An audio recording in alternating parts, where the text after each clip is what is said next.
Boa noite, meus amados irmãos. Vamos começar a nossa transmissão, nosso estudo nesta noite. Vamos falar sobre o falso profeta e o sinal da besta. E pretendemos encerrar a análise do capítulo 13 do Apocalipse nesta noite. Louvamos ao Senhor por esses dias, por sua palavra que nos tem sustentado, já que não estamos tendo condições de nos reunir presencialmente, e nós vamos suprindo essas necessidades através da internet, usando este canal aqui do YouTube. Vamos orar para dar início ao nosso estudo nessa noite. Senhor nosso Deus, nosso Pai, muito obrigado, Senhor, por este dia em que aprendemos da Tua Palavra pela manhã, e neste momento nos colocamos diante da Tua Palavra para entender, ó Pai, a Tua mensagem para nós, para os nossos dias e também para o futuro. Que o Senhor nos dê sabedoria, ó Pai, e discernimento para entendermos a Tua Palavra, para que possamos não cair nos ardis, nas armadilhas de Satanás. Que o Senhor fortaleça a Tua igreja, ó Pai, dando discernimento e sabedoria, dando poder contra o mal e contra o pecado. Nós suplicamos pelos Teus servos que estão enfermos, por aqueles que estão com suspeita de Covid-19, que o Senhor tenha misericórdia desses Teus servos, das Tuas servas, que estão padecendo esses momentos angustiosos. Que o Senhor abençoe, ó Pai, as irmãs lá da nossa congregação do Sim. Que o Senhor abençoe o pastor Emídio e toda a sua família que estão acometidos pelo Covid-19. Que o Senhor continue, ó Pai, operando milagrosamente na vida dos Teus servos. Rogamos-te uma bênção especial para nossa irmã Lindaci, que se encontra internada no hospital. Que o Senhor seja o seu médico. Que o Senhor, Pai, esteja tomando todas as providências necessárias para a recuperação da saúde da Tua serva. Abençoa o Teu servo Herval, dando resignação, dando forças, dando paciência nesses momentos de tribulação. Fica conosco, perdoa nossos pecados, em nome de Jesus, nosso Senhor. Amém. Muito bem, meus queridos irmãos, o tema de hoje é muito interessante, é muito vasto. Eu vou sintetizar e não entrar naquelas muitas discussões acerca da gematria, ou seja, do cálculo do número 666 para descobrir o nome da besta. Até agora há muitas hipóteses e nem todas são satisfatórias, de maneira que vamos tratar talvez daquilo que seja mais importante ao abordar a marca ou o sinal da besta. Então, meus amados, no estudo anterior, analisamos a figura do anticristo. Agora estudamos acerca da outra besta que emerge da terra, que também é chamada de o falso profeta. Aqui no capítulo 13, no verso 9, o Senhor Jesus Cristo diz através de João: se alguém tem ouvidos, ouça. É uma advertência de Cristo acerca da ação malévola do diabo e da tríade infernal. Ou seja, do dragão, da besta que emerge do mar e da besta que sai da terra. Então, é preciso mesmo que nós, a Igreja de Deus, estejamos vigilantes, estejamos alerta a respeito das armadilhas, das ações malévolas, insidiosas de Satanás.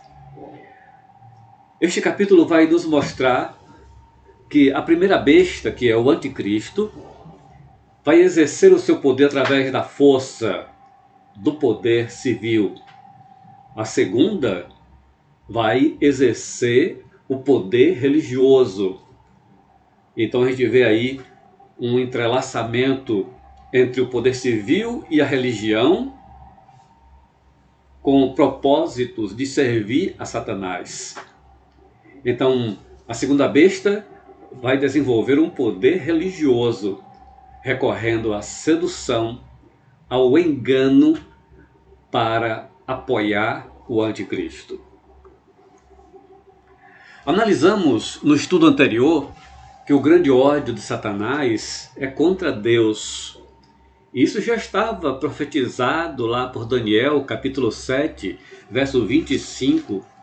Daniel 7, 25. Vou abrir aqui nas Escrituras.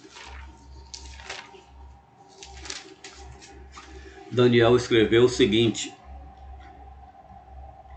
e proferirá palavras contra o Altíssimo, e destruirá os santos do Altíssimo, e cuidará em mudar os tempos e a lei. E eles serão entregues na sua mão por um tempo e tempos e a metade de um tempo. Observem, né, que João está se apropriando dessa profecia de Daniel, quando diz várias vezes aqui no capítulo 13, que a besta tem lá sobre a sua cabeça um nome de blasfêmia. Outras versões traduzem como nomes de blasfêmia, como se fossem várias. E durante esta semana eu estive refletindo que blasfêmias seriam essas que estão escritas na cabeça do anticristo. E por isso, antes de analisar o perfil, o caráter e as ações do falso profeta, quero destacar algumas coisas sobre que blasfêmia é essa que está aqui, né, na boca do dragão. Observe bem, o versículo 1 diz assim: e sobre as suas cabeças um nome de blasfêmia. E diz mais, versículo 5: e foi-lhe dada uma boca para proferir grandes coisas e blasfêmias. Versículo 6: e abriu a sua boca em blasfêmias contra Deus. A gente vai observar, como temos destacado aqui na análise dos capítulos 12 e 13, que um principal alvo, o principal propósito de Satanás é ser contra Deus, ou de querer ficar no lugar de Deus, e por isso fala mal dele. Né? O teólogo Simon Kistemaker interpreta esse nome de blasfêmia sobre a cabeça da besta como um motto, um slogan ou um credo que um governo tem adotado. Nos dias de João, os Césares eram reverenciados como Dominus et Deus, como Senhor e Deus, o que nenhum cristão podia confessar. Para o cristão, somente Jesus era Senhor e Deus. Está lá em 1 Coríntios 12, 3. Durante a Revolução Francesa, o slogan Ni Dieu, ni Maître, nem Deus, nem Mestre, era considerado como blasfêmia. E a gente pode observar que ao longo dos séculos, alguns Césares, alguns imperadores, gostavam de ser chamados, de certa maneira, de serem adorados. Até hoje tem sido assim. Então é muito provável que o anticristo venha criar um slogan, um motto, que vai servir de base para o seu programa de governo. E quem não adotar aquele slogan, como a gente está vendo hoje no governo de direita no Brasil, há um slogan que está relacionado à religião.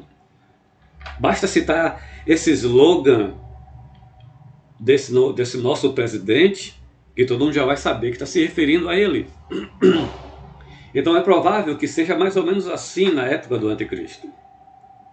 Um outro grande escritor escreveu uma obra muito interessante, chamado George Led.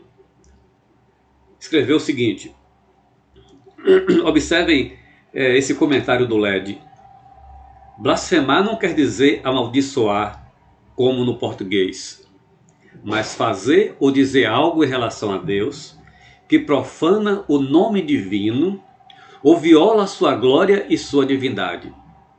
O sumo sacerdote acusou Jesus de blasfêmia, está lá em Mateus 26:65, por Jesus Cristo ter reivindicado um lugar à direita de Deus. Blasfêmia no presente versículo é uma reivindicação humana que se exalta acima da exigência de Deus, que as pessoas lhe sejam fiéis e o adorem. Então, a blasfêmia da besta vai consistir justamente nisso, em querer se parecer como um Deus, em exigir a adoração como se fosse Deus, e de quem se recusar será morto. Observem aí agora, eu falei sobre como o mundo está se preparando para a criação de um Estado forte, falando sobre a nova ordem mundial, e eu não citei esse desenho e esse slogan que se encontra no dólar, $1 americano. Não sei se já apareceu aí para você, porque demora um pouquinho entre o meu tempo aqui no sistema e o que ele chega até você. Mas espero que a figura do dólar americano já tenha aparecido aí. Eu circulei uma parte do dólar e coloquei uma seta mostrando um slogan que está no dólar americano. Esse sinal aí, meus irmãos, vem de uma loja maçônica desde o século XVIII. Que relação há a maçonaria com o dólar americano? Observe que, embora na nota está escrito aí, "In God we trust", ou seja, em Deus nós confiamos, mas o símbolo que é colocado no dólar é o da maçonaria. E logo abaixo, não sei se dá para ler, você pode ampliar depois, fazer um print aí e ampliar. Está escrito Novus Ordo Seclorum, ou seja, a nova ordem das eras, a nova ordem do século.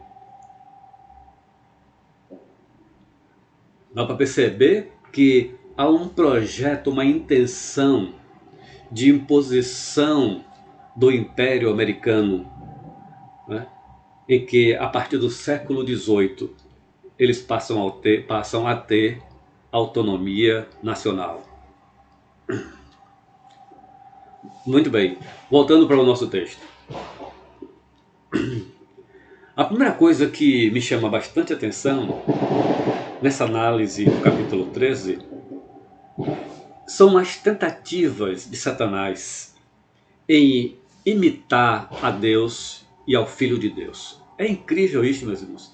E quanto mais eu pesquiso, mais coisas eu vou encontrando. O texto bíblico está aí ao lado. E vi subir da terra outra besta, e tinha 2 chifres semelhantes ao de um cordeiro, e falava como um dragão. E exerce todo o poder da primeira besta na sua presença, e faz que a terra e os que nela habitam adorem a primeira besta, cuja chaga mortal fora curada. E faz grandes sinais, de maneira que até fogo faz descer do céu à terra à vista dos homens. E engana os que habitam na terra com sinais que lhe foi permitido que fizesse em presença da besta, dizendo aos que habitam na terra que fizessem uma imagem à besta que recebera a ferida da espada e vivia. Olha quantas imitações de Jesus Cristo, de Deus, só nesse texto aí. Eu destaco à direita as tentativas de imitação de Satanás para ludibriar as pessoas. O diabo tenta em tudo imitar a Deus. Em primeiro lugar, a segunda besta é semelhante a um cordeiro. Observe aí. Semelhante ao de um cordeiro. Mas a sua fala é como do dragão. A sua fala o denuncia como um impostor. Existe um ditado que diz assim: aquele ali é um lobo em pele de cordeiro. É isso que vai ser essa besta. Um lobo em pele de cordeiro. E é essa visão do falso profeta como cordeiro também está lá em Daniel, por incrível que pareça, irmãos. Quando nós analisamos o Apocalipse, a gente se defronta com o livro de Daniel, como se Daniel estivesse aqui dentro do Apocalipse. Está aí no capítulo 8, versículo 3, falando do bode e do falso cordeiro, que tem 2 chifres e um com a ponta maior do que outra. O Senhor Jesus Cristo disse em Mateus 7,15, observe bem, vou ler aqui. Mateus 7,15, acompanha aí com a palavra de Deus. Acautelai-vos, porém, dos falsos profetas, que vêm até vós vestidos como ovelhas, mas interiormente são lobos devoradores. Olha aí. E assim vai ser o falso profeta, um lobo devorador. Jesus morreu e ressuscitou. E a besta, para imitar a Jesus Cristo, vai dizer que sofreu um golpe mortal, que morreu e que também foi curado. Observe, e faz que a terra e os que nela habitam adorem a primeira besta, cuja chaga mortal fora curada. E até nisto o diabo tenta imitar a Jesus Cristo. Por outro lado, Deus forma uma trindade divina, a Santíssima Trindade. Pai, Filho e o Espírito Santo. E Satanás cria uma tríade infernal.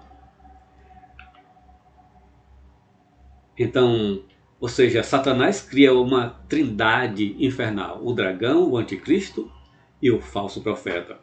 Aqui no capítulo 13, o falso profeta, melhor, a besta que sobe da terra, lá em Apocalipse 16:13, vai ser chamado falso profeta. E quando vai ser lançado no lago de fogo, é chamado também de falso profeta.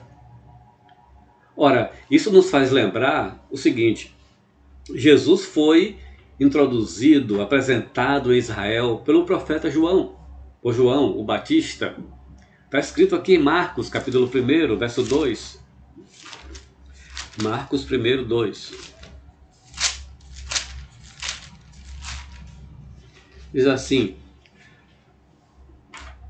como está escrito nos profetas, eis que eu envio o meu anjo ante a tua face, o qual preparará o teu caminho diante de ti. Voz do que clama no deserto, preparai o caminho do Senhor, endireitai as suas veredas. Por isso apareceu João batizando no deserto, etc, etc. Ora, não é que o anticristo vai ter também um profeta para defendê-lo? Para seduzir os habitantes da terra, os ímpios, para servir ao anticristo? Justamente essa besta que sobe da terra, que é o falso profeta, vai ser o companheiro, o cooperador do anticristo.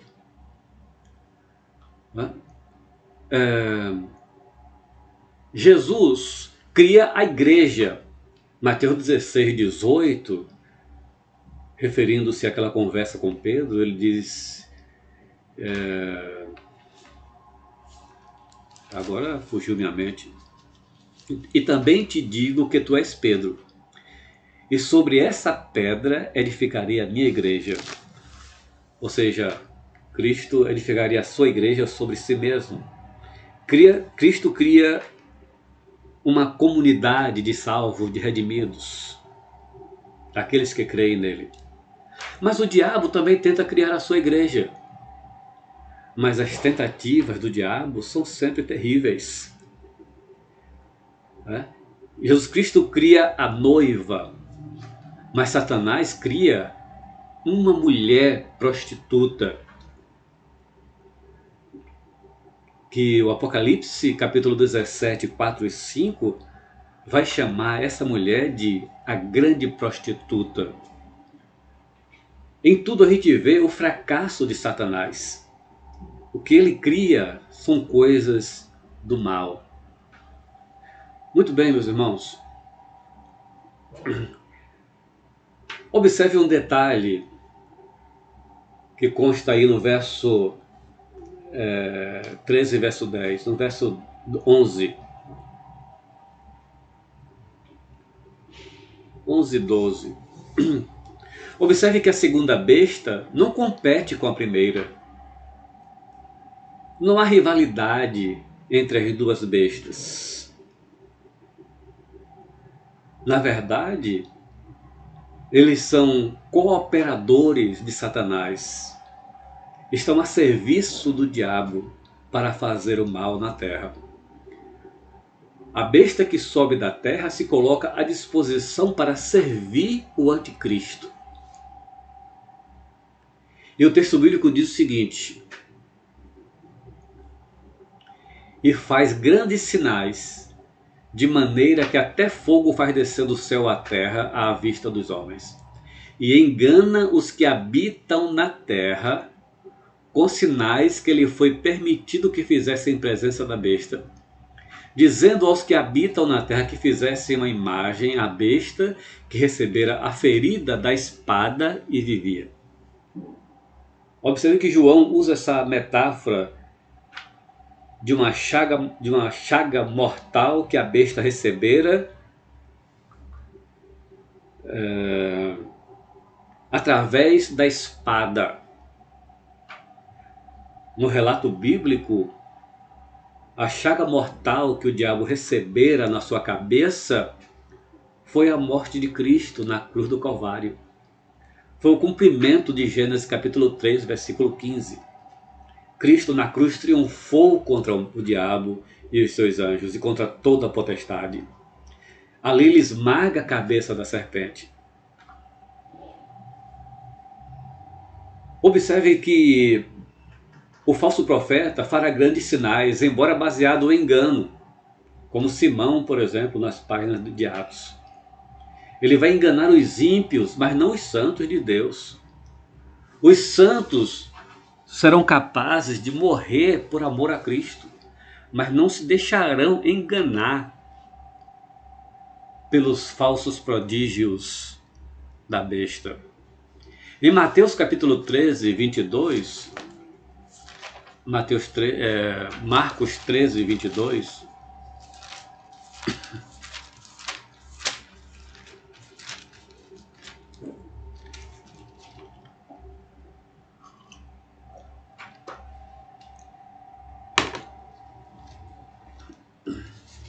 Marcos 13, 22, Jesus Cristo disse assim: porque se levantarão falsos cristos e falsos profetas e farão sinais e prodígios para enganarem, se for possível, até os escolhidos. Mas sabemos que os escolhidos de Deus não se enganarão. Ele vai tentar fazer sinais extraordinários, vai seduzir os habitantes da terra, é a expressão que João gosta de usar para os ímpios, e vai enganar a muitos. Em 2 aos Tessalonicenses, capítulo 2, versos 9 e 10,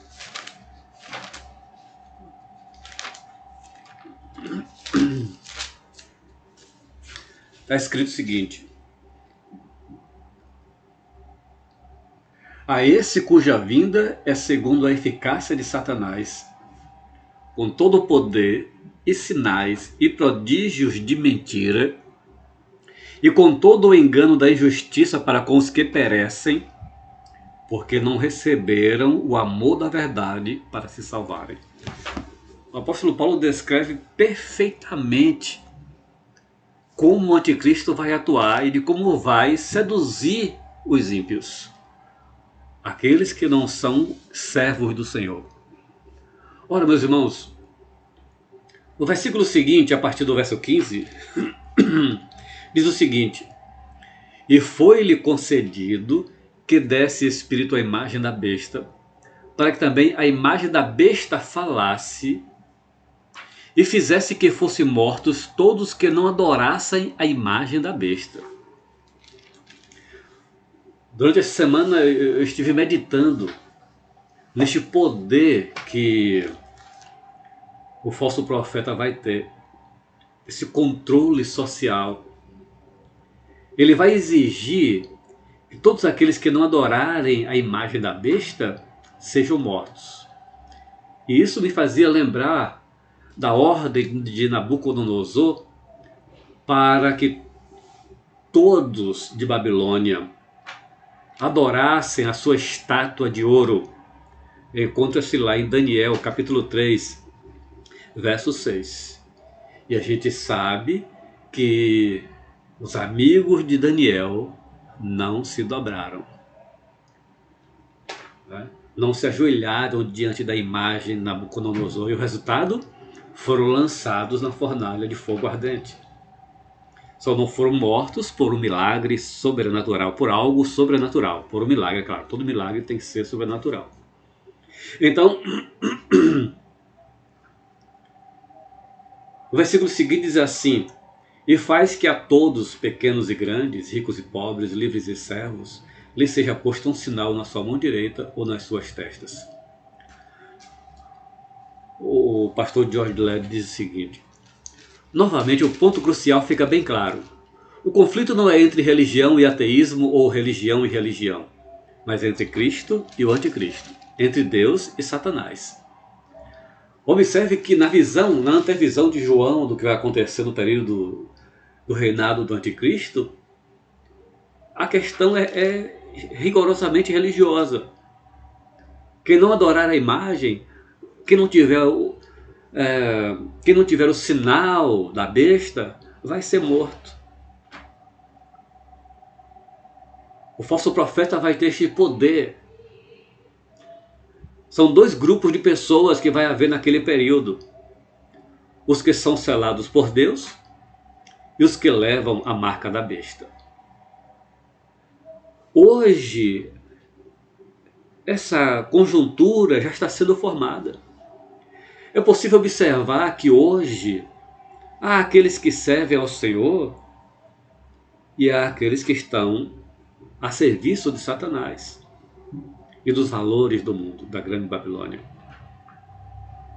O pastor Kistemaker diz o seguinte: todas as instituições de comunicação, todos os recursos governamentais e administrativos, todos os recursos educacionais e todo o comércio e indústria devem estar às ordens e disposição do anticristo. Por essa razão, o falso profeta, como porta-voz do anticristo, deve controlar e governar a mente humana. Tal proeza só pode ser concretizada quando os seres humanos renunciam seus primeiros compromissos de lealdade e adoram o anticristo. Olha aí a grande verdade. Mais adiante, vai dizer o seguinte: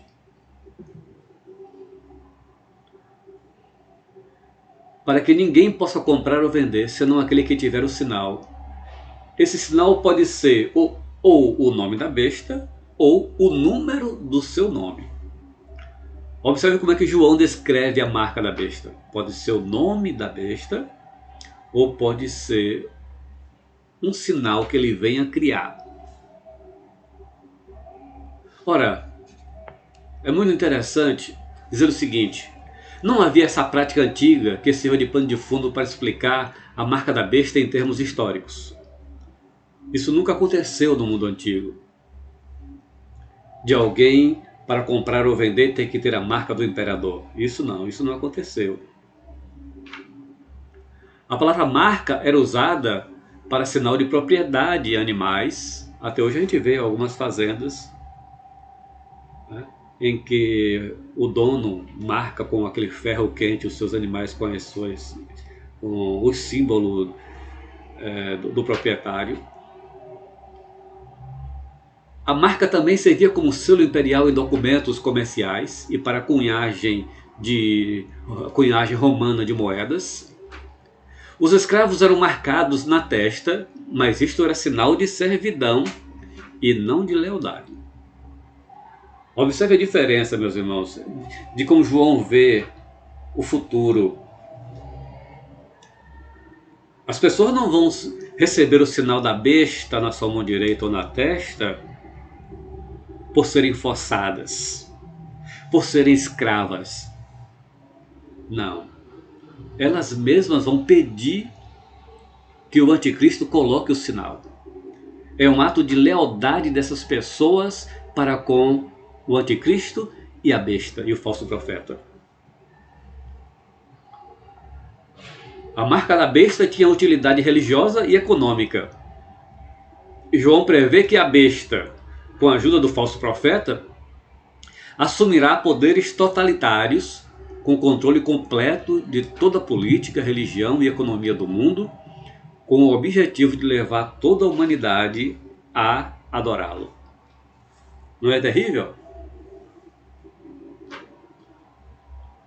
O que vai acontecer com as futuras gerações? O que vai acontecer com nossos filhos, nossos netos, se tiverem que enfrentar este período? É coisa terrível. João conclui o capítulo 13 dizendo o seguinte: aqui há sabedoria. Aquele que tem entendimento, calcule o número da besta, porque é o número de um homem e o seu número é 666. Já ouvimos tantas especulações, né, sobre o número 666. Então, esses dias mandaram um áudio para mim em que uma irmãzinha inocente, ignorante, estava recomendando os crentes dizendo o seguinte: se você receber essa ajuda do governo, você não vai para o céu, porque o governo vai dar 3 parcelas de R$600, então é 6, 6 e 6. Há muitas especulações sobre quem vai ser esta pessoa que vai encarnar esse número. Não sabemos. É coisa para o futuro. Há muitas especulações. Isso faz parte de uma ciência antiga chamada gematria. Gematria. Ao longo dos séculos, a gematria foi muito utilizada. É muito interessante que nem a língua grega nem a língua hebraica tinham um sistema numérico. Usavam as letras do alfabeto em lugar de números. Por exemplo, A é igual a 1, B igual a 2, C igual a 3, etc. Por exemplo, o número do Messias em hebraico totalizava 888, que é o número da plenitude. O nome de Cristo também dá 888. E a gente sabe que 7 é o número perfeito, é o número também da própria divindade. Então, pode ser que 666 seja o símbolo para o que o homem é capaz de fazer de melhor, impossibilitado de alcançar a perfeição. Este pode ser o significado da frase, é número de homem. Então 6 é o número do homem. O máximo que podemos dizer é que se o número da besta é uma profecia de uma situação futura, ninguém ainda foi capaz de resolver o seu significado. Mas quando vier a hora, o significado será evidente. No século passado, muitas pessoas diziam, no século passado, século 20, 1940, as pessoas diziam que Hitler era o anticristo, porque o nome dele dá 666. Mas não foi. O número da besta é 666. Talvez devemos pensar, diz o pastor Russell Shedd, que também é uma obra excelente sobre o Apocalipse. Já faleceu recentemente, um dos mais importantes teólogos brasileiros. Quer dizer, ele era americano, mas radicado no Brasil por muitos anos. Shedd diz assim: talvez devemos pensar apenas em sua incapacidade de atingir o número 777. Eu também penso assim. O diabo tenta imitar a Deus. E ele resulta em 6. Tenta novamente, resulta em 6. Tenta novamente, resulta em 6. Sempre fracassando na tentativa de tornar-se como Deus. Porque 777, nós diríamos que refere-se, diz o pastor Shed, àquele que 3 vezes é santo e perfeito em todos os seus atributos divinos. Só Deus é santo, só Deus é perfeito infinitamente. Mas o diabo só alcança o número 6 e vai se repetindo em seus fracassos. Nós estamos atentos, né, acerca do andar da humanidade e vamos tentando decifrar, identificar, embora talvez a nossa geração não alcance isto. E quando o anticristo aparecer, eu espero não estar mais aqui, nem os irmãos, nem aqueles que creem em Jesus Cristo estarão mais aqui, porque já teremos subido para a glória eterna, para as bodas do Cordeiro. Enquanto nós estivermos no céu, o anticristo vai reinar no mundo. Meus irmãos, para concluir o estudo de hoje, eu lembro do pastor Christy Maker que diz o seguinte: o diabo tenta de todas as formas imitar a Deus, mas não há comparação. Não há como comparar o anticristo com o Cristo verdadeiro, o Cristo bíblico. O anticristo vive para destruir a vida por toda parte, enquanto que Cristo vive para comunicar a vida eterna a todos os seus seguidores. O apóstolo Paulo, em Efésios capítulo 6, está entre os versos 10 a 18, é porque eu cortei um pouco o versículo por conta do espaço, que diz assim: no demais, irmãos meus, fortalecei-vos do Senhor e na força do seu poder. Revesti-vos de toda a armadura de Deus, para que possais estar firmes contra as astutas ciladas do diabo. Porque não temos que lutar contra a carne e o sangue, mas sim contra os principados, contra as potestades, contra os príncipes das trevas deste século, contra as hostes espirituais da maldade nos lugares celestiais. O apóstolo Paulo recomendava à igreja de Corinto. Estava falando sobre o perdão, sobre o trabalho de recuperação daquele irmão que tinha caído em grave pecado. E Paulo diz assim: perdoe, assim como eu já perdoei em Cristo, para que não sejamos vencidos por Satanás, porque não ignoramos os seus ardis, as suas estratégias, as suas armadilhas. Meus irmãos, que nós abramos nossos olhos, que não sejamos vencidos por Satanás, que a gente viva para Deus, para a sua honra e para a sua glória. Eu reproduzo aí em várias outras versões este versículo. Olha o que o apóstolo Paulo diz: para que Satanás não alcance vantagem sobre nós, pois não lhe ignoramos os desígnios. A revista atualizada. A NVI traduziu assim: a fim de que Satanás não tivesse vantagem sobre nós, pois não ignoramos as suas intenções. A BLH, a Bíblia na linguagem de hoje, diz assim: a fim de que Satanás não se aproveite de nós, pois conhecemos bem os planos dele. Então a palavra de Deus nos alerta, meus irmãos, quem é o diabo, como é que essa tríade infernal vai atuar no mundo, para que nós não sejamos seduzidos pelo engano do diabo. Que Deus abençoe a sua igreja, abençoe a cada irmão, abençoe a irmã Lindaci, que se encontra internada lá em Porto Seguro, que Deus abençoe. Estamos aqui em oração. Até a próxima quarta-feira, se Deus nos permitir, e vamos analisar o capítulo 14 de Apocalipse e enfrentar algumas dificuldades hermenêuticas do capítulo 14. Vocês vão ver. Até mais.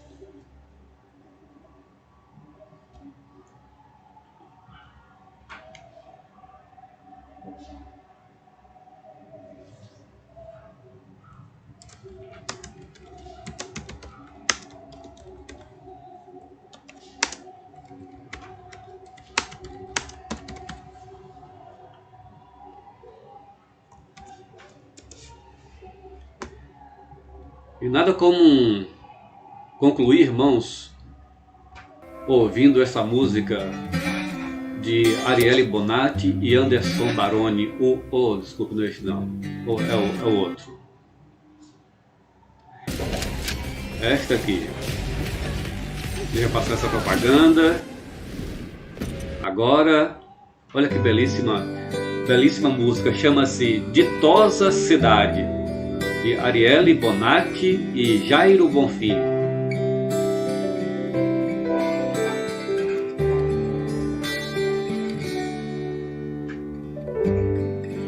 A ditosa cidade deve ser linda.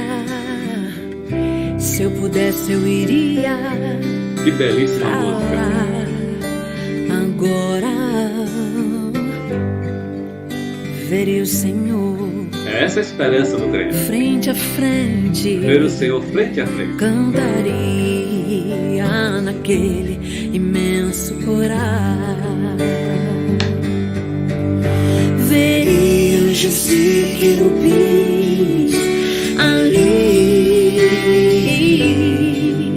reunidos, cantando hosanas ao Rei. Breve esse meu pensamento será realidade, pois pra lá voarei.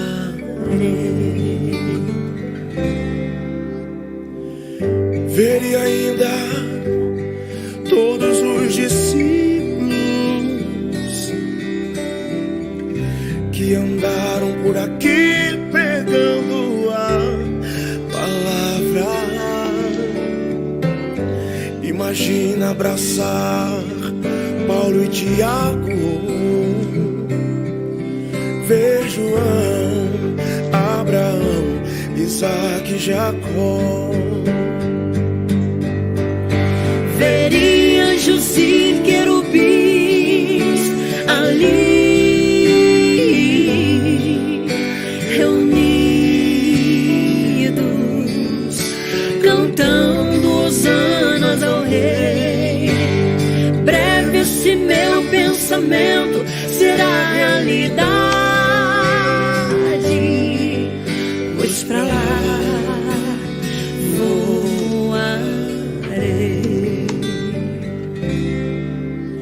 Irmãos, se ficarmos em comunhão com Cristo,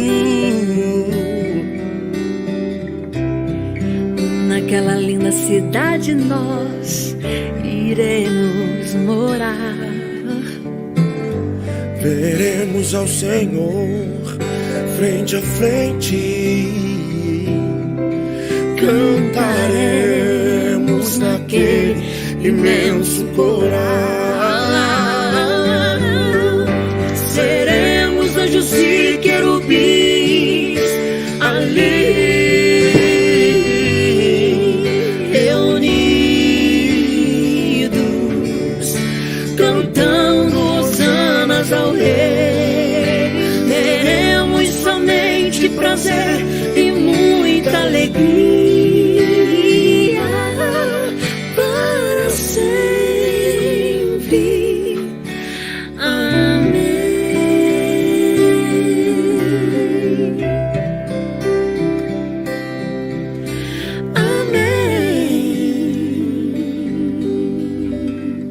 Olá, meus irmãos, que Deus abençoe a todos.